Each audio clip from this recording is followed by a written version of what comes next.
All right, welcome everybody. This is Jordan with Disc Golf Heaven.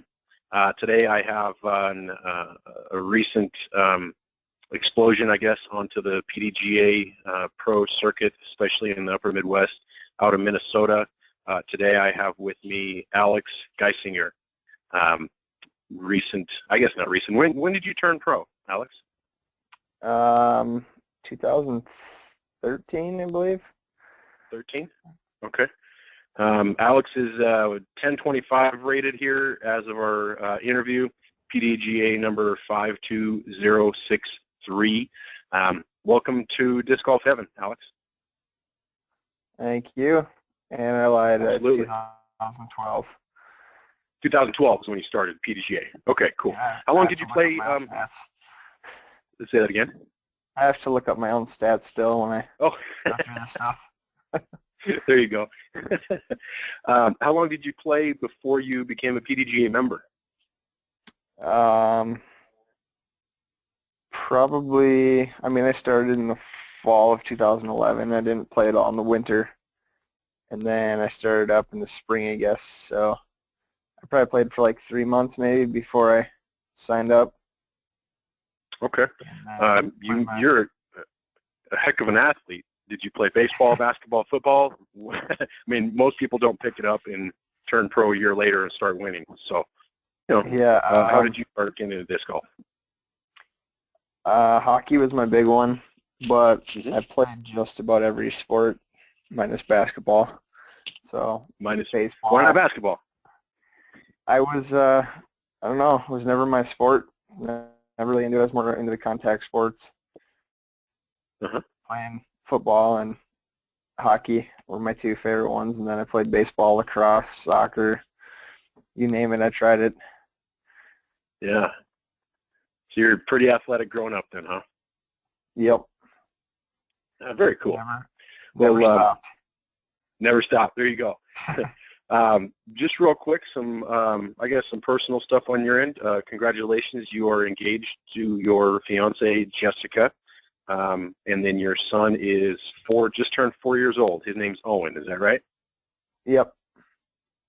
Yeah, very cool.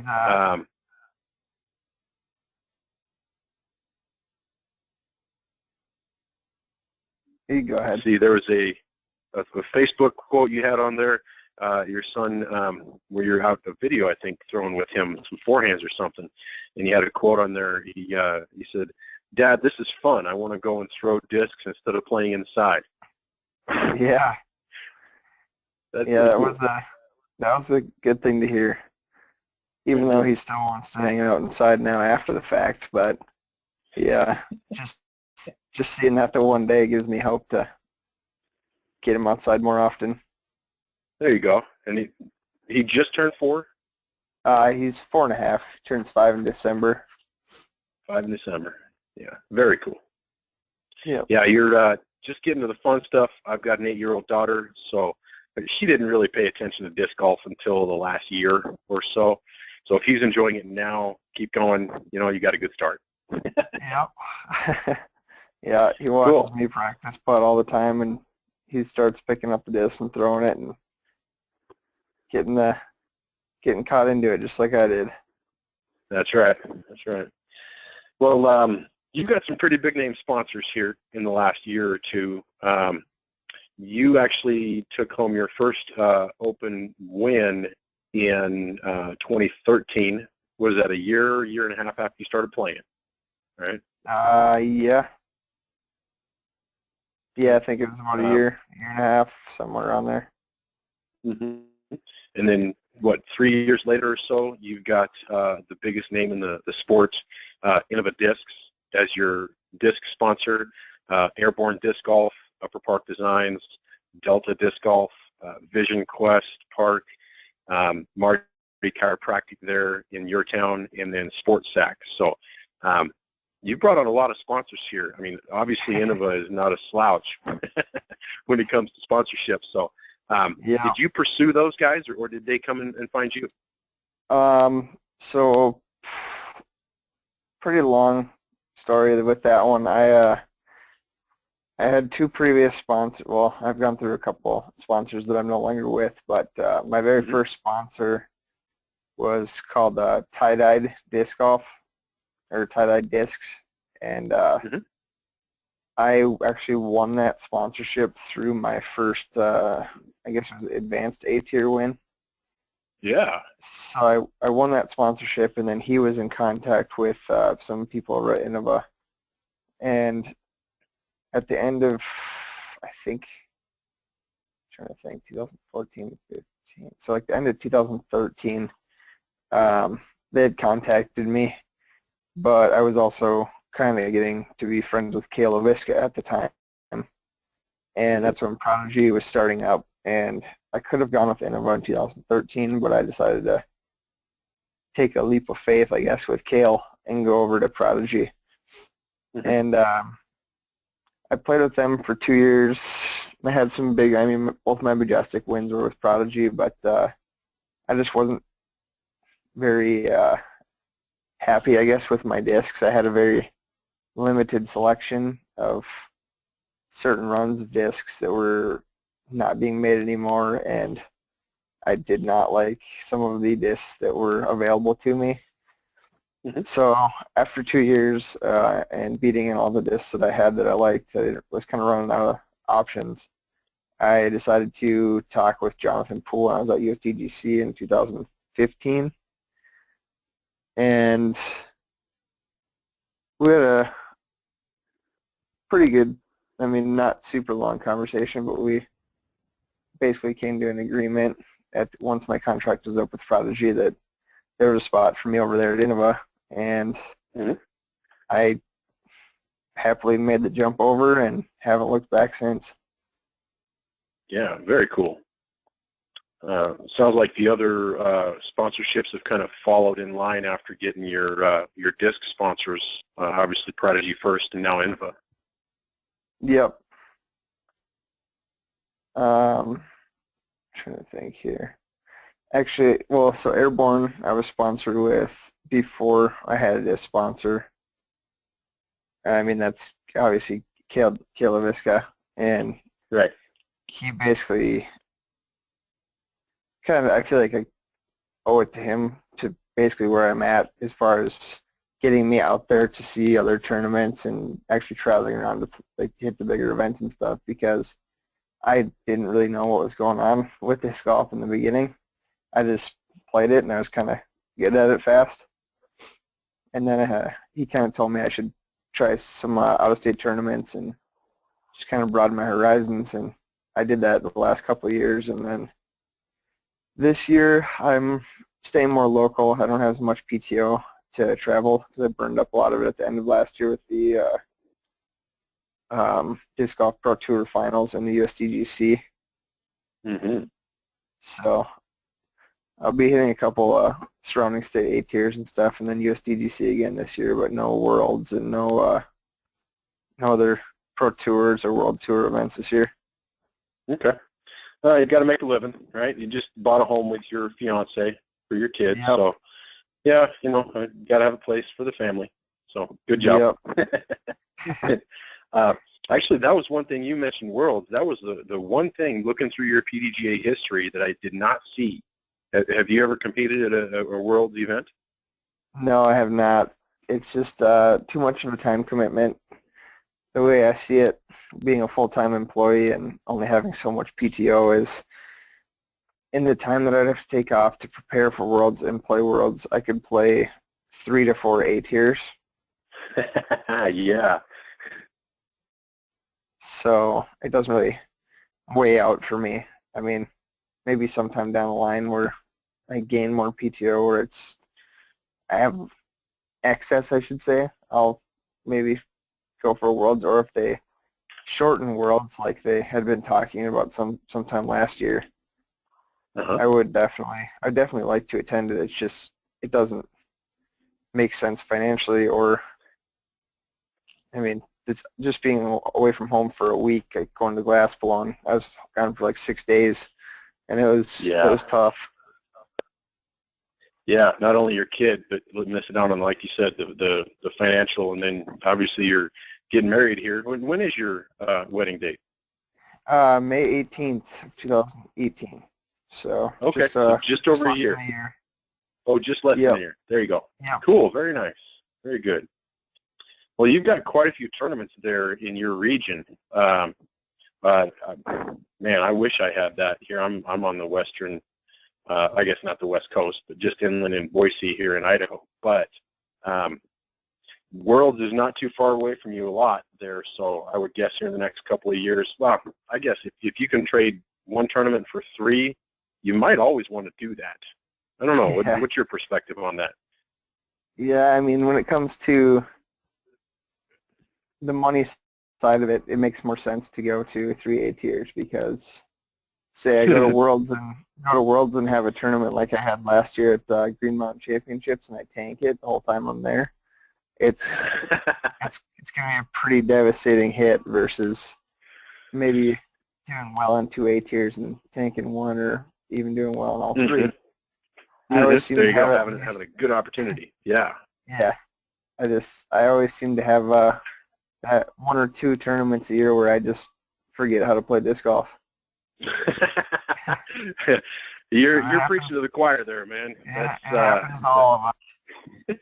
Everybody listening has that happen here and there. So that's kind of where I wanted to ask about the next progression in, the focus of Disc Golf Heaven is your progression through, finding the game, getting better, and then making the choice to move up.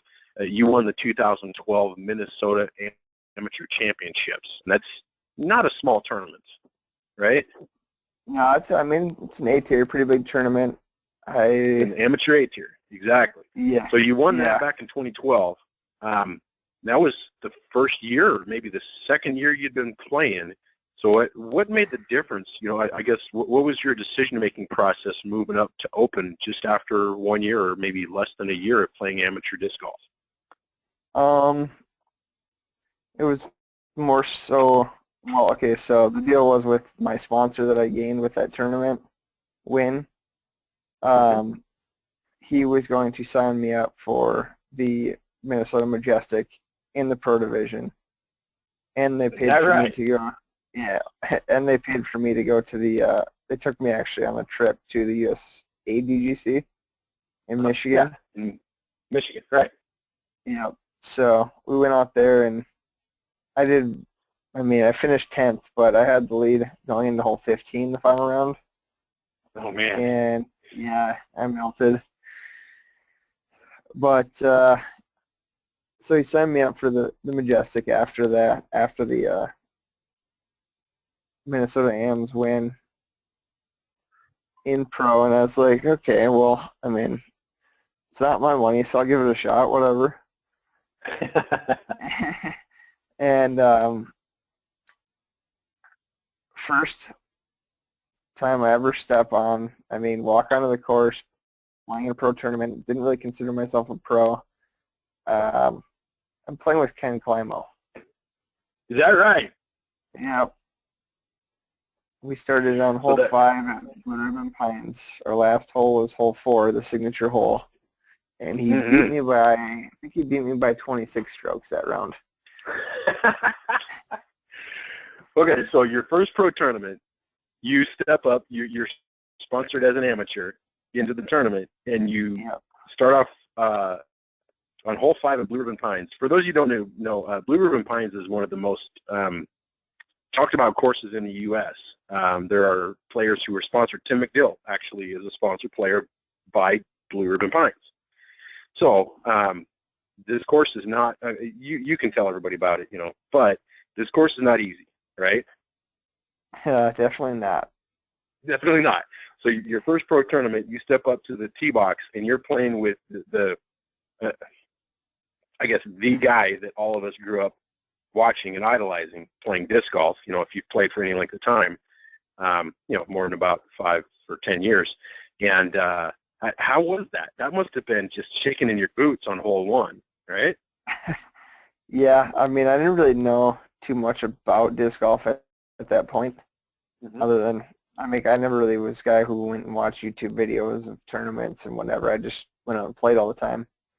and I saw my scorecard and I saw his name on it. I was like, I pulled out my T-Bird, my favorite disc out of my bag, and I was like, you got to be kidding me right now. Yeah, you're kidding me. This guy whose name is on my disc, whose signature is on my disc, is my card mate for my first professional tournament. That's freaking cool. Yeah. Oh, man.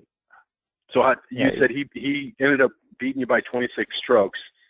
How did you play that tournament? I took 26th out of, 59, so I think I just missed cash. Okay, so middle of the pack. That's actually pretty darn good for a first pro tournament, in my opinion. I mean, some guys have been playing forever, always finish at the bottom of Pro Open, and they just love playing. But other guys, they pick it up like you, and your hockey build. I mean, how tall are you? 5'10", 5'11"? 6'3". You're taller. That's what you looking like you're a little bigger. I saw the photograph of. I'll actually have it on the interview image here on discgolfheaven.com. But there's a pretty funny face of yours on a USDGC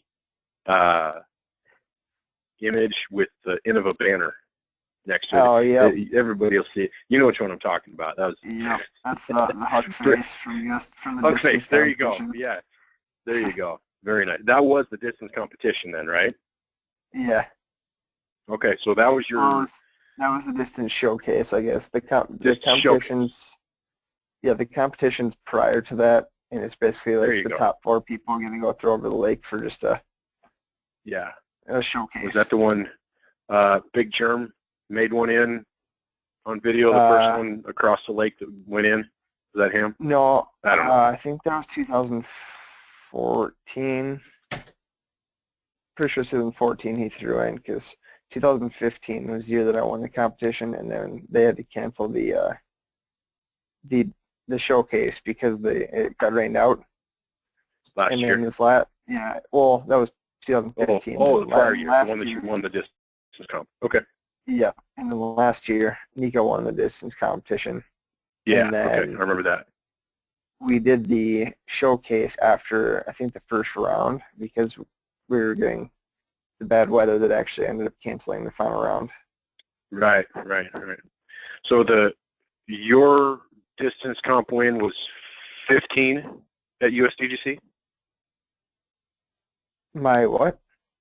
Your distance comp, yeah. 2015. 15. And you said your longest measured there was 7 something? Yeah, I think it's 739 maybe. 739 feet. On is it still on a small downhill at the practice, the driving range at USDGC there? Yeah, it's okay. It's pretty flat, and then it drops off a little bit once you get way down there. Yeah, it drops off a little bit, but not a ton. So that's maybe a little bit, but that's still a 700-foot blast. Man, how did you learn how to throw so far? I mean, I literally would just go buy every disc that I didn't have and throw it, and I just kind of self-taught myself. I don't know. One day it just clicked, and I was throwing over 500. Wow. I mean, that's amazing.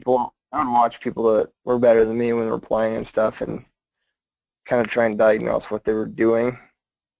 Mm-hmm. And I don't know, it just one day I figured out what worked for me, which I have a pretty weird form compared to most people, where I have a really small reach back. Mm-hmm. And that's just what I found to work for me. It may be a little, less accurate than having more of a straight line reach back, but that's the only way I feel comfortable throwing. Sure. Well, there's always personal touches when you come to throwing a disc, obviously. Yep.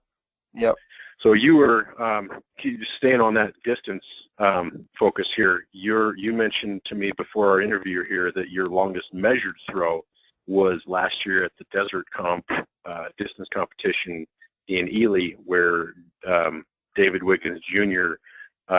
Beat, I guess it was like 4 world records set at the same time. So where David threw 1,106 feet or something just stupid, ridiculous. But you mentioned your longest throw measured there was right before that, the competition there of over 900 feet. Yep. How does a disc fly over 900 feet, let alone 1,100? It does not look like what you'd expect. It's more of it's definitely wind aided. It doesn't look like a normal just 600-foot smash drive on the golf course. It's more of a really high shot where you want the nose to flip down and the disc, like the flight plate's almost facing where it's going, and the wind basically just pushes it until the nose lifts back up again, which it kind of, instead of just hyzer dumping when it stands up, it kind of like swoops out and finishes hyzer. It's very weird. Because I'd never thrown distance or anything like that before, and I was, while doing the competition, trying to figure out how David and Simon were doing it, and I never really got it figured out when I was out there. I kept throwing 800-foot Anheuser's. Oh, just an 800-foot Anheuser, right? Not even to compete.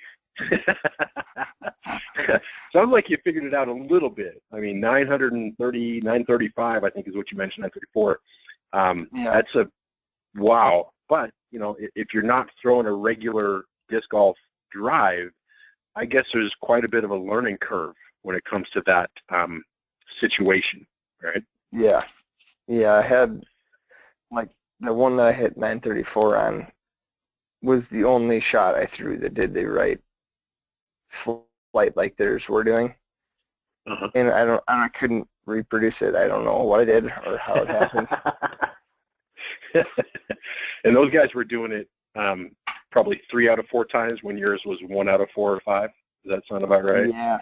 Yeah. I mean, I don't know what the deal with the shot is, but I think it's a very fine line because they would have, we were doing sets of 5, and they would maybe have one hit that line.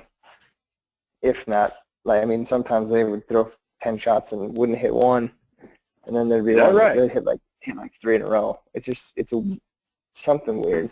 I don't know if I'll ever even try to figure it out again. Oh man, so it sounds like it's a really touchy situation where if you get it a little too much Anheuser, it's just going to pull right, and if you don't, it's just going to flip out and hyzer out early. Yep. Very fine line. Very fine line. Okay, cool. So getting some experience there, I would guess the next year to 2 or 3 years could be an opportunity for you to go down there and throw over 1,000 feet now that you kind of have some experience there. What do you think? Being blatantly honest, I just don't think that record's ever going to be beaten, given the conditions we have. I'm not going to waste my time and even try. Yeah, 1,100 feet is pretty, yeah. Yeah, that's out there.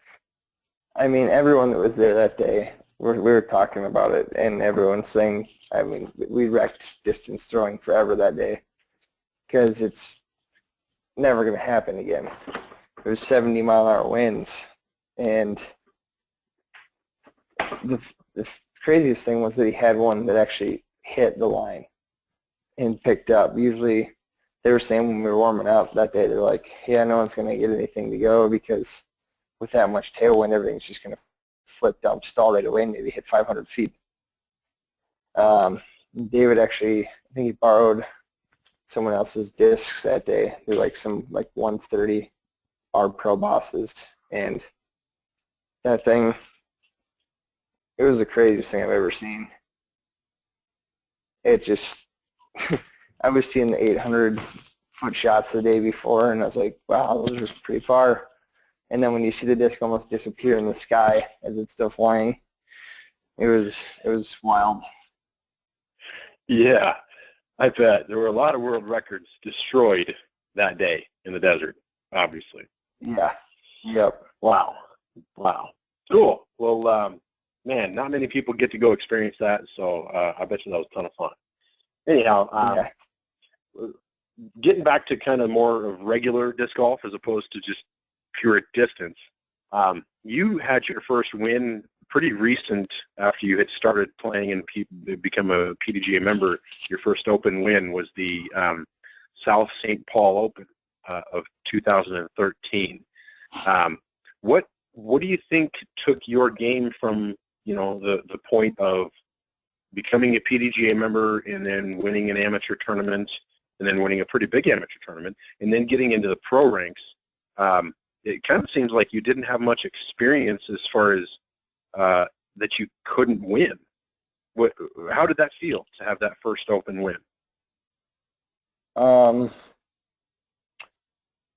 It really wasn't that, like, I don't know. It didn't feel that great like you would imagine because I had not really understood. I didn't even know what a B tier was when I won it. That was my first win in Open, was a B tier. And I played leagues every week, like 3 nights a week actually, and I'd won that plenty of times. So I was like, oh, it's just another league. I just beat all the guys that day. Mm-hmm. But then when I won my first A tier, that's when it really kind of sunk in. I was like, okay, I could maybe do something with disc golf. And that's kind of where I changed for me. I mean, I shot decent my first 2 rounds at that tournament, and then I went lights out final round and came back from, I can't remember how many strokes I was down, but I shot a 1075 right around at the end of my not even 2 years into playing. And I don't know, everything clicked that day, and I was like, okay, well, if I keep doing this, no one's going to beat me. Yeah, that's right. And so I haven't go ahead. I was going to ask, was it more of a confidence thing, or were you just inexperienced enough that you didn't really know that you couldn't do it? I mean, I was pretty cocky in everything I did as far as athletics. I was never not one of the better players. Right. But naturally athletic. Yeah. Yeah. So it's probably a combo of both. I mean, I was very confident after getting, I guess, two wins, I think, that year. Or 3 wins. I finished out the last 3 in a row. I didn't really understand still. I mean, I knew once I found out what an A tier was and like the different levels, because people are like, dude, I can't believe you won an A tier after your first year of disc golf. Right. And I was like, yeah, I didn't really know what that meant, but I knew that it was $1,000 first place, and I was like, that's pretty cool. So after that is when I kind of started talking to Kit, because, well, he'd more so heard of me after that, and we started playing around together and talking and whatever. And that's when everything went down with going to Prodigy and all that. So, I mean, it all happened really fast, and I didn't really understand it as I was going. You understand it now? Yeah, I understand it now. Years later. Yeah, man. Yeah, years later, well, when you get started, you're a rookie, you know, you don't really care. You just go out there and play. You're having fun, right? Yep. And then actually, fast forward. Go ahead. Okay, funny story was, so I played, in 2012, I played the Majestic in Pro, and I played another C tier in Pro, where I accepted my first cash. So I guess I cashed at the end of my first year, but $40. And if I wouldn't have taken that cash, someone told me the following year, like 2013, I would have won Rookie of the Year, playing, I think, 5 tournaments. But I yeah, you're probably cash. Yep, $40 held you back from Rookie of the Year. Yeah, and I was like, that's when I started to really like think about what was going on with disc golf and look into things more. Because I was Mhm. like, well, that's probably a pretty big deal to be Rookie of the Year. But I Yeah, when didn't. you're talking about a national organization. Yeah, Yeah, that's right. Well, an international organization, PDGA. yeah, Right. yeah. Very But cool. I had Well, no idea. I had no idea. Yeah, nothing wrong with that, right? Yeah. Yeah. Well, fast forward a few years here, 2014 and 2015, you won back-to-back Minnesota Majestic A-tier tournaments.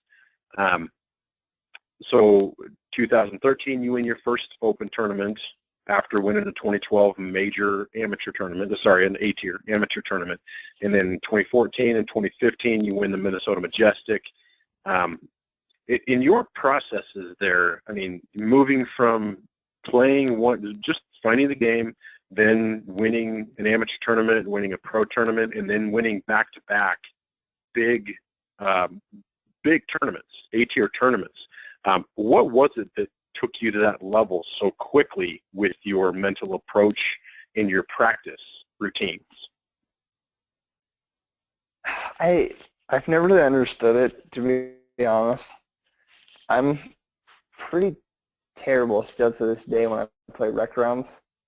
I just, I don't really know. I throw a pretty crazy good shot here and there and make some weird putt here and there, but something clicks when I go into tournaments.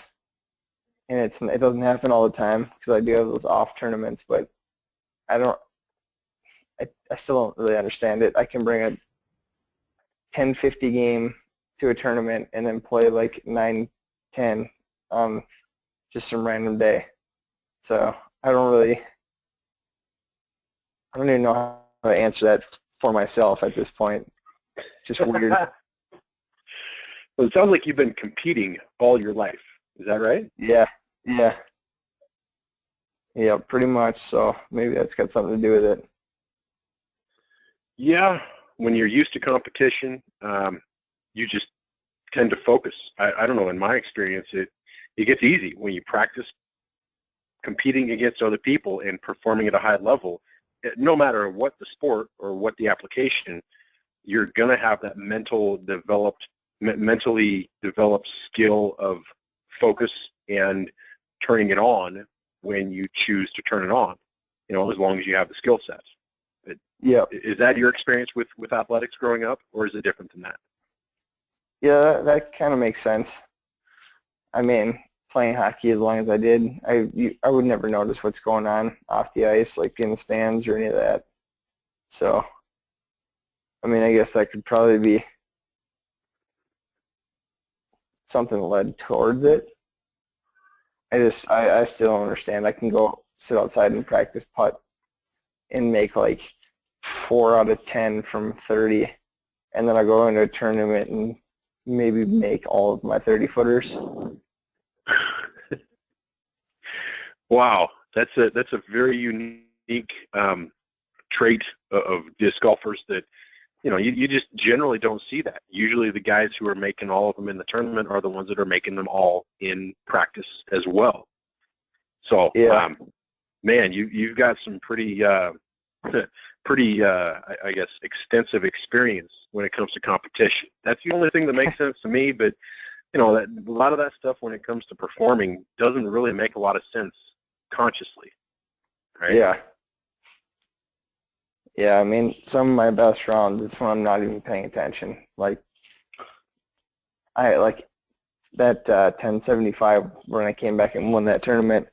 I was playing with, I mean, everyone in Minnesota knows him as Critter. His name's Chris Meyer. And we were on Mhm. second card, and we were just talking, whatever, just throwing, playing disc golf. We're both like, we didn't do too well in the tournament, even though we're sitting on second card. And I think I had one bogey on the course, which is, it was a fairly tough course, and they had a lot of roped off OB stuff, and I ended up shooting it 8 down, and I'm pretty sure I was 4 strokes back from first going into that round, and I was leading by 4 going into a final 9. And I didn't Yeah. really I had like no idea what I was shooting or what was going on, but I think I took a bogey on like,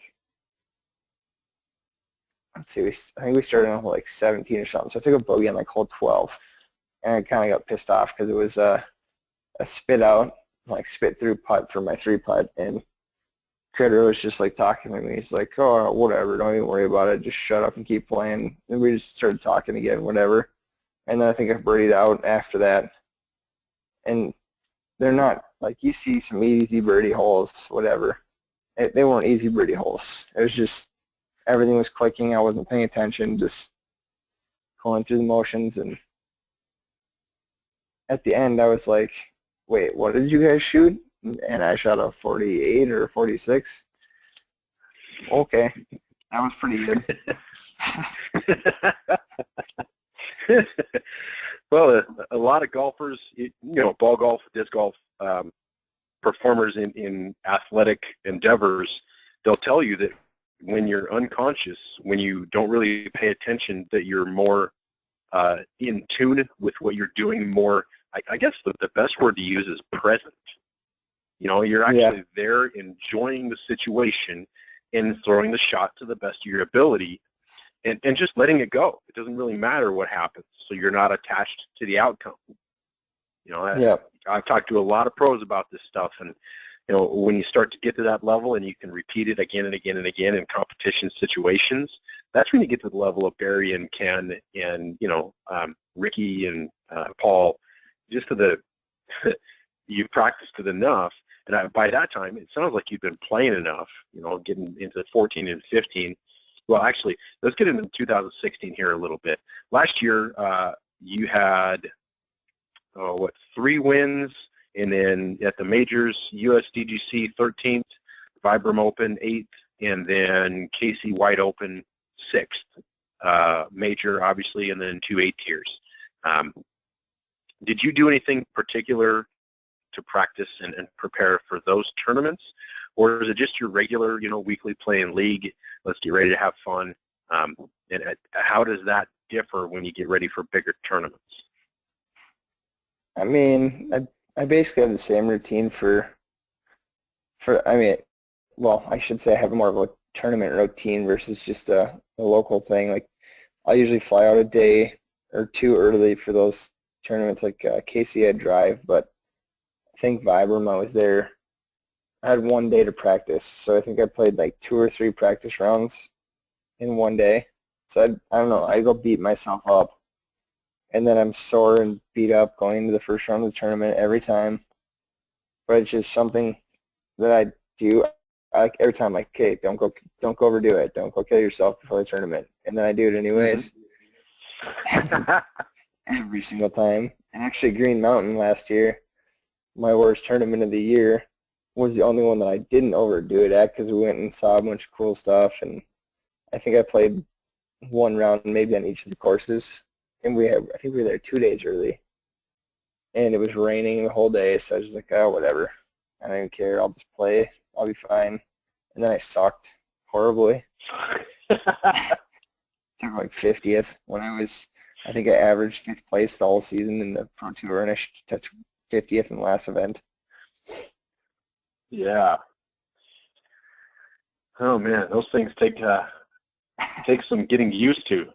If you're used to beating yourself up before a tournament and you don't do it, makes a lot of sense that you wouldn't quite be, I guess, in tune with where you have been all year, right? Yeah.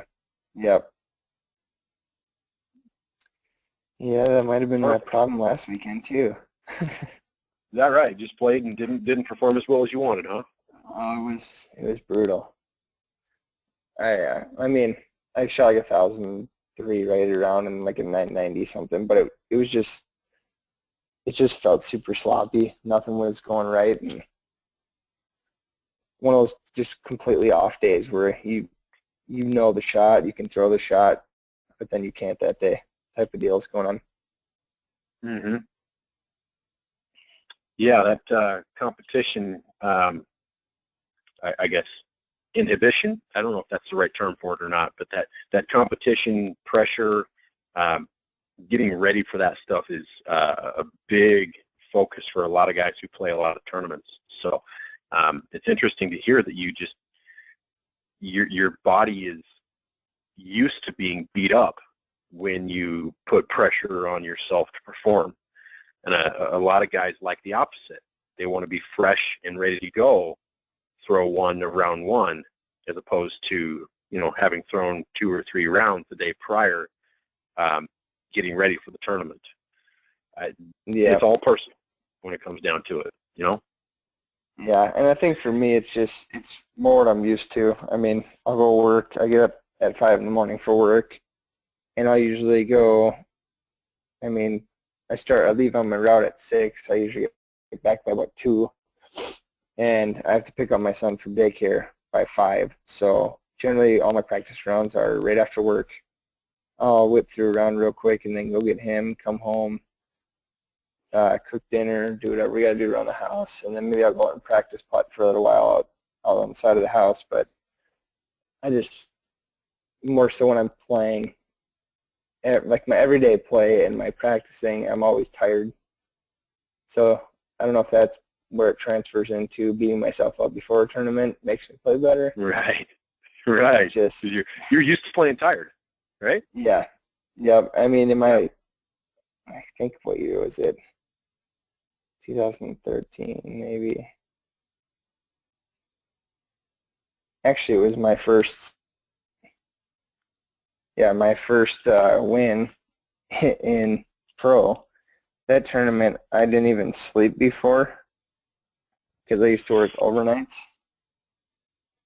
So I worked at Pepsi overnights, and I'm pretty sure I called in sick halfway through my shift so I could go to the tournament. And yeah, that's definitely what happened on that one. So you're telling me you got hardly any sleep before your first PDGA win? Yeah, and the everyday fall open at the end of the year was the same thing, because I only had 1 week of vacation that year when I worked at that job, and I took it during the North Star Throwdown, which was my A-tier win, but I won both those B tiers in 2013 on, I guess, probably 3 hours of sleep, and woke up at 10 p.m. and started the tournament at 9 a.m. the next day. Yeah, that sounds like some pretty demanding golf, just because of your personal life and having to earn a living, right? Yep. Yeah, man, funny stories. Well, we mentioned earlier that Innova, you ended up going with Innova here in the last year, but it ends up that they did something really cool with you here last year, moving into 2017, and that was helping you out with some fundraising. The largest manufacturer in the game sent you some discs with your name and your I guess your forehand silhouette. Is that right on the disc?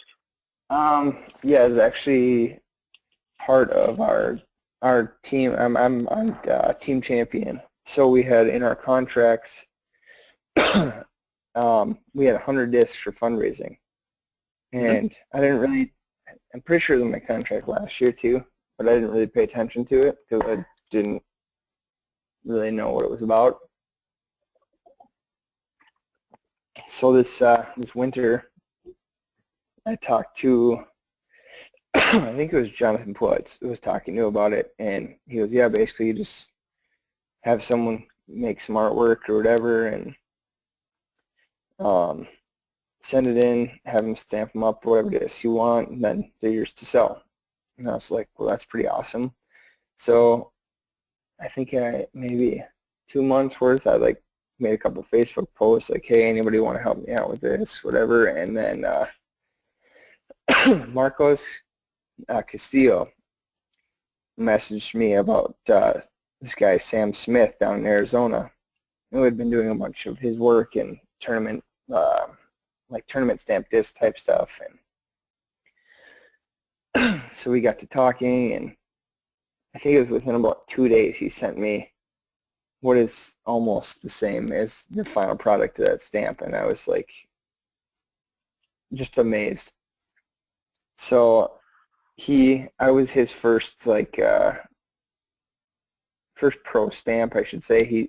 he's done tournament stamps and stuff for like fundraising discs, but I was kind of his first pro design, I should say, and obviously this is my first too, so we kind of cut a deal. I paid him a little bit, but we also were, he's basically just wanted me to spread the word, get more people to approach him about stamping and stuff. So yeah, using his artwork, huh? Yeah. So, I mean, what he did with, I mean, I gave him basically nothing to work with, and he came up with something better than I could have imagined. So I was really, very cool. really excited about that. I was like, yeah, well, yeah, so like Minnesota, maybe some snowflakes in a basket or something.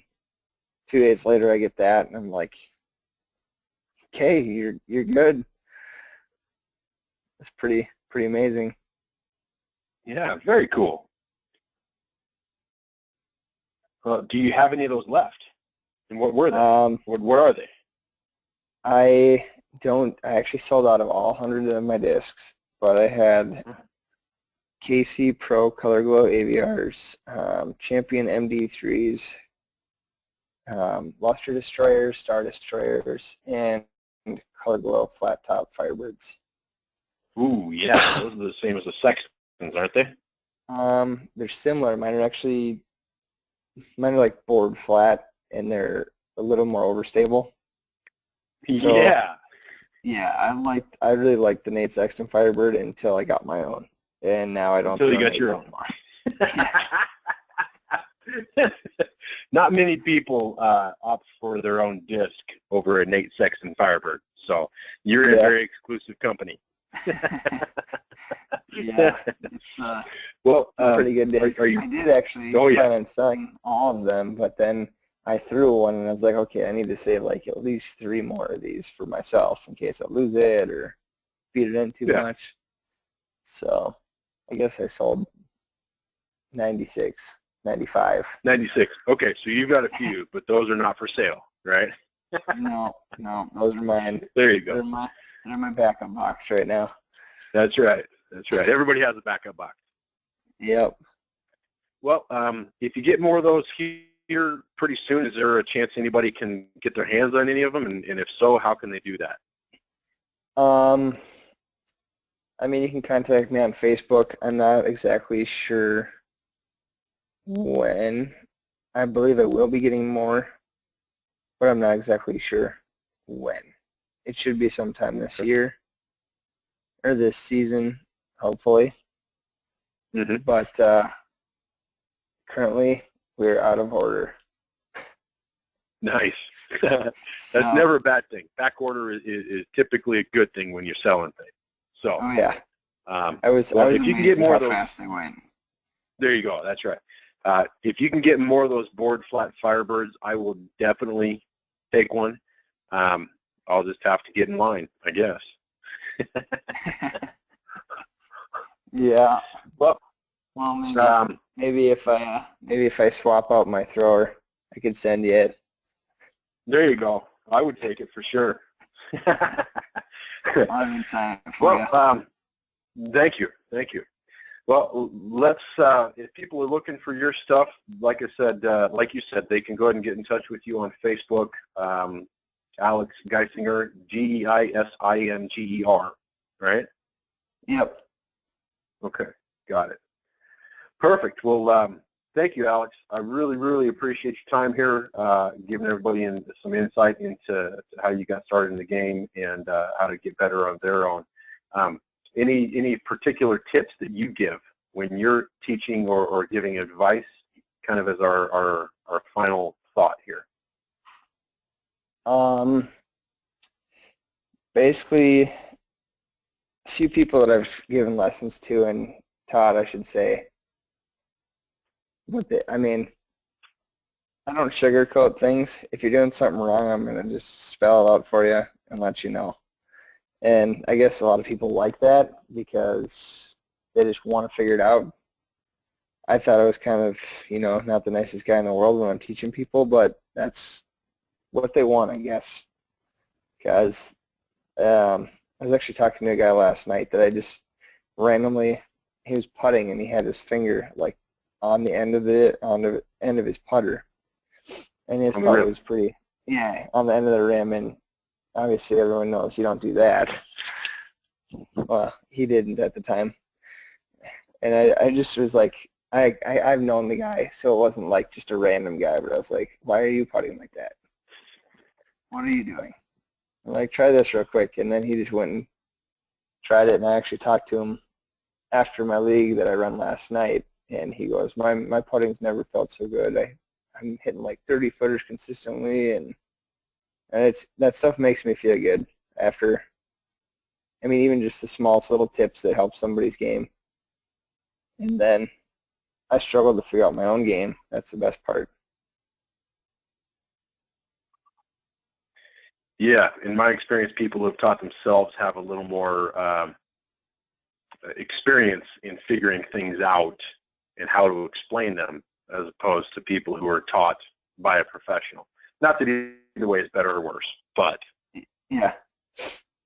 I don't know, but yeah, I've had people tell me, like, they've paid for lessons, and they're like, I just learned a lot more from you in a few minutes than I learned in my lesson that I paid for. And I was like, well, I don't sugarcoat things. When you want to know, I'll tell you, or I'll show you, I'll help you figure it out. But I'm always in a rush too because I don't ever have a minute to sit down. So I basically try and I wouldn't say rush through the lesson, but I'm like, I'm not beating around the bush. Let's get this figured out. yeah, Let's get it done. yeah, that's right. Here's your 10-minute lesson. That'll be $340, sir.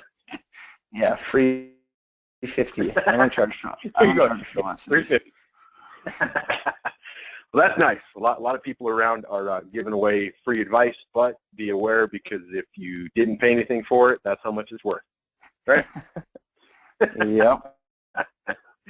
Well, learn from the best, I guess, is the mantra or the lesson there. You know, go find the best players around, and obviously you're one of those in Minnesota.